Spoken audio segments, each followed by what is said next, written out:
Rusia corre el riesgo de perder la guerra si Putin no cambia de estrategia, porque Ucrania está aislando Crimea, minando la economía rusa y erosionando el apoyo interno al Kremlin. Y esto a pesar de que Rusia todavía está ganando terreno. Pero el punto es que mientras Moscú intenta arrebatar partes del Donbass, Ucrania sigue golpeando el sistema que le permite al Kremlin continuar con el conflicto, empezando por las refinerías hasta llegar a puertos y autopistas. He visto que muchos de ustedes ven mis videos y eso me hace muy feliz, pero no están suscritos. Así que si aprecian mi contenido, suscríbanse. Para ustedes es gratis, pero para el proyecto es realmente vital. Muchas gracias. Kostiantynivka es una ciudad ucraniana que se encuentra en la parte sur de la principal línea defensiva ucraniana en Donetsk, esa misma que pasa también por Kramatorsk y Sloviansk. Y ahí la situación es difícil, porque los rusos se están acercando cada vez más a la ciudad, y en algunos puntos parece que incluso ya han llegado a la periferia. Y si Kostiantynivka llegara a caer, para Moscú sin duda sería un resultado importante en el Donbass, y le daría a los rusos una buena posición desde la cual seguir presionando a las otras ciudades ucranianas que todavía bloquean su intento de tomar todo Donetsk.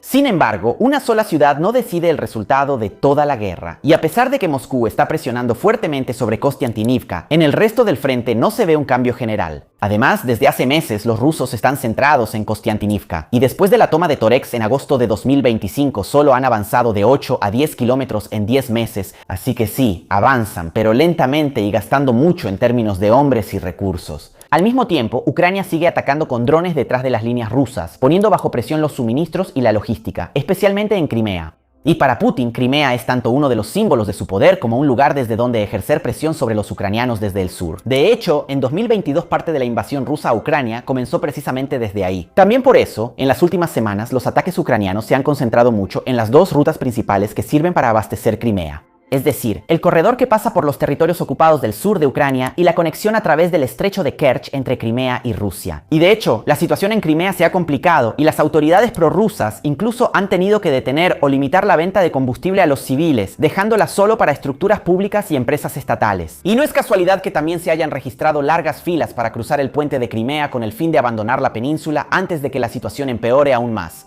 Y esta presión sobre Crimea también se conecta con otro problema ruso, es decir, el hecho de que Moscú no puede proteger todo de la misma manera. De hecho, Ucrania ataca a menudo con drones y Rusia es un territorio enorme, con ciudades, refinerías, depósitos, bases y carreteras importantes repartidas por todas partes. Y cuando los ataques aumentan y llegan cada vez más lejos, los rusos entonces tienen que elegir dónde poner más defensas y dónde no. Si protegen más Moscú, queda menos cobertura para otras zonas. Si se concentran más en Crimea, lo mismo. Si piensan sobre todo en el frente, corren el riesgo de dejar más desprotegidos objetivos más lejanos pero igualmente vitales. En la práctica, Rusia tiene demasiados puntos que defender al mismo tiempo. Todo esto además se agrava por el hecho de que a menudo los ucranianos apuntan con los drones precisamente a los sistemas de defensa aérea. Y cada sistema dañado o destruido hará que los drones después se encuentren menos resistencia y así sucesivamente. Pero ojo, no estoy diciendo que las defensas rusas no funcionen. De hecho, muchos drones todavía son interceptados. Pero basta con que solo una parte logre pasar para causar daños y problemas políticos, porque la gente ve que la guerra también llega a las grandes ciudades rusas. Y esto se vio claramente en junio de 2026, cuando los ucranianos atacaron Moscú y la refinería de Moscú. Un episodio que importa no solo por los daños, sino también porque le hace entender a quién desató el conflicto que la guerra no se queda solo en el frente o en Ucrania, sino que también puede llegar a la capital. Pero ¿cuál es el plan de los ucranianos para ganar el conflicto? Los ataques ucranianos a las refinerías sirven sobre todo para golpear la capacidad de Rusia de transformar el petróleo en combustible útil para la vida civil, para el ejército y para las exportaciones rusas de combustible. Y ya estamos hablando de una estrategia consolidada. Tanto que en la noche del 28 de junio de 2026, Ucrania atacó dos refinerías rusas. Una de estas dos puede procesar alrededor de 100.000 barriles al día y llega a procesar aproximadamente 4 millones de toneladas de petróleo al año. Así que estamos hablando de ataques que no son aislados y de hecho, en esas mismas semanas, la escasez de combustible se extendió desde Crimea ocupada a otras zonas del sur de Rusia e incluso a Moscú. Por eso, en muchas zonas del país aparecieron límites en la cantidad de combustible que se puede comprar, con restricciones en los territorios ucranianos ocupados por Rusia, en gran parte del sur de Rusia e incluso en Siberia. E incluso en Moscú, donde la situación había estado más protegida en comparación con el resto del país, algunas estaciones de servicio cerraron y en otras se vieron largas filas. Por eso, el 28 de junio, Vladimir Putin tuvo que reconocer que los ataques ucranianos con drones provocaron escasez de combustible en algunas regiones, agregando que Rusia estaría gestionando el problema. Pero el hecho de que lo haya admitido es importante porque significa que el asunto ya es demasiado visible como para ser ignorado. Imagínense que Rusia tuvo que pedirle a Kazajistán cerca de 50.000 toneladas de gasolina para cubrir las carencias internas causadas por las fallas en las refinerías. Y mientras tanto, la producción de gasolina en varias grandes refinerías del centro de Rusia ha caído alrededor de un 25% en comparación con el año anterior. Y para un país que normalmente vive de la exportación de combustible, esto es una señal que pesa muchísimo. Y la situación es tan precaria que Moscú incluso estaría considerando la posibilidad de permitir por un periodo la producción y la importación de combustible de baja calidad. En específico, se estaría considerando la gasolina y el diésel Euro 2 con un contenido de azufre más alto, es decir, un estándar prohibido desde 2013, y la idea sería permitir el uso de este combustible hasta julio de 2027. El problema, sin embargo, es que un combustible de este tipo contamina más y a la larga también puede causar problemas a los motores. Pero el problema más grande para Putin en realidad son las cuentas del Kremlin, porque el petróleo y el gas son una parte muy importante de los ingresos fiscales rusos. Y si por un lado, en mayo de 2026, los ingresos fiscales por petróleo y gas habían subido del 32.4% interanual hasta 678.9 mil millones de rublos, es decir, unos 9.3 mil millones de dólares, sobre todo gracias al aumento del precio del petróleo causado por la crisis de Hormuz. Por otro lado, si vemos los primeros 5 meses de 2026, esos mismos ingresos llegaron solo a casi 3 billones de rublos, equivalentes a unos 38.7 mil millones de dólares, es decir, aproximadamente un 30% menos respecto al mismo periodo de 2025.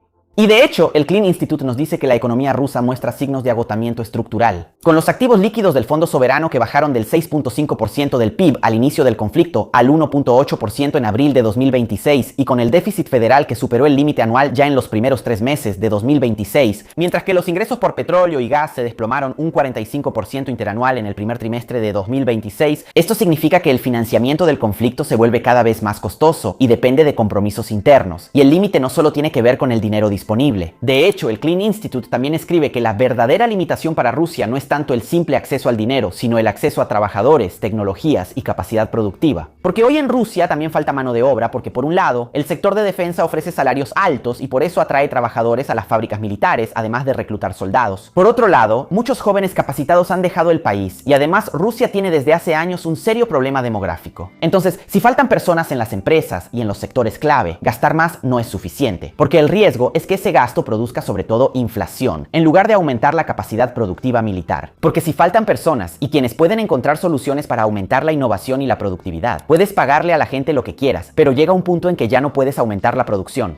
Además, como si no fuera suficiente, las sanciones occidentales bloquean o dificultan el abastecimiento de tecnologías y componentes. Otra cosa que el dinero solo puede resolver hasta cierto punto, y muchas veces a través de costosas triangulaciones con otros países. Y aquí volvemos al hecho de que ahora el conflicto ha llegado incluso dentro de Rusia. Putin siempre ha tratado de presentar la invasión como algo distante de la vida cotidiana de los rusos y sobre todo de Moscú. Y la fórmula de la operación militar especial también servía para evitar la idea de una guerra total. Pero hoy, los ataques en profundidad ucranianos, las refinerías atacadas y las filas en las gasolineras están debilitando mucho esta retórica. De hecho, según una encuesta citada por Reuters, los rusos serían más pesimistas sobre la economía de lo que han sido en los últimos 20 años. Con el 60% de los encuestados diciendo que las condiciones económicas en la ciudad o área donde viven están empeorando. Y el 56% de los encuestados también dice que los estándares de vida están empeorando. Y atención, esta encuesta se realizó entre marzo y mayo de 2020, así que antes del empeoramiento de junio.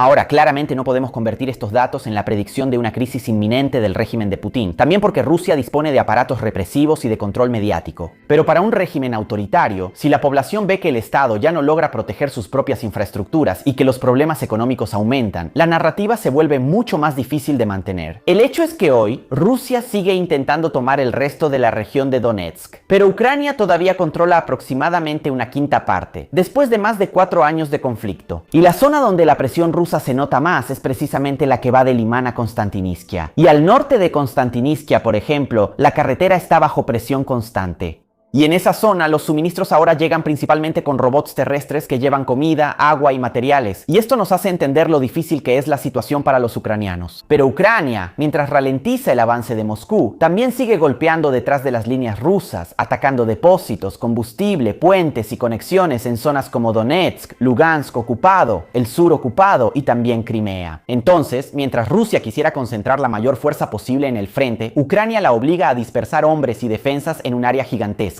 Por supuesto, Ucrania también enfrenta enormes problemas. Necesita hombres, defensas aéreas y ayuda occidental continua. Además, en la encuesta citada por Reuters, el 66% de los ucranianos entrevistados dijo que Ucrania debería intentar negociar el fin del conflicto lo antes posible, si Putin lo permite, mientras que el 24% dijo que se debería seguir luchando hasta la victoria. Así que, incluso del lado ucraniano, la sostenibilidad es un tema central. Sin embargo, para entender qué significa ganar para Kiev, debemos dejar de pensar que la victoria consiste únicamente en recuperar todo el territorio ocupado, incluida Crimea. Porque hoy en día un escenario así todavía es difícil de imaginar. Pero para Ucrania, en realidad, ya existe una primera victoria, y es el hecho de que el Estado ucraniano sigue existiendo después de una invasión que debía doblegarlo en poco tiempo. Otra victoria, además cada vez más concreta, es el hecho de que Rusia no haya logrado quedarse con todo el Donbass. Y luego hay un nivel aún más alto, en realidad, que para Kiev podría representar una victoria muy importante. Es decir, lograr, sí, liberar algunos territorios, pero no necesariamente con difíciles reconquistas, sino haciendo que para los rusos sea cada vez más difícil mantener esos territorios. Crimea es el ejemplo más claro, probablemente, porque si se aísla cada vez más como está sucediendo, en algún momento no se puede descartar que Rusia se vea obligada a irse. Claro, para Putin Crimea es un símbolo y probablemente buscará negociar con Ucrania antes de llegar a ese punto, pero sigue siendo una posibilidad, sin considerar que todo podría cambiar en una eventual Rusia post-Putin, sobre todo si Moscú no sale victoriosa de este conflicto. El hecho es que sí, hoy Putin está perdiendo de hecho porque el ejército ruso no avanza, salvo muy poco. Y mientras tanto, Ucrania está aislando cada vez más a Crimea, está destruyendo la economía rusa y sobre todo está llevando el conflicto dentro de las fronteras rusas. ¿Y ustedes creen que Ucrania logrará detener a Rusia? Escríbanmelo en los comentarios, denle like, hagan hype y suscríbanse al canal si aprecian mi contenido. Adiós.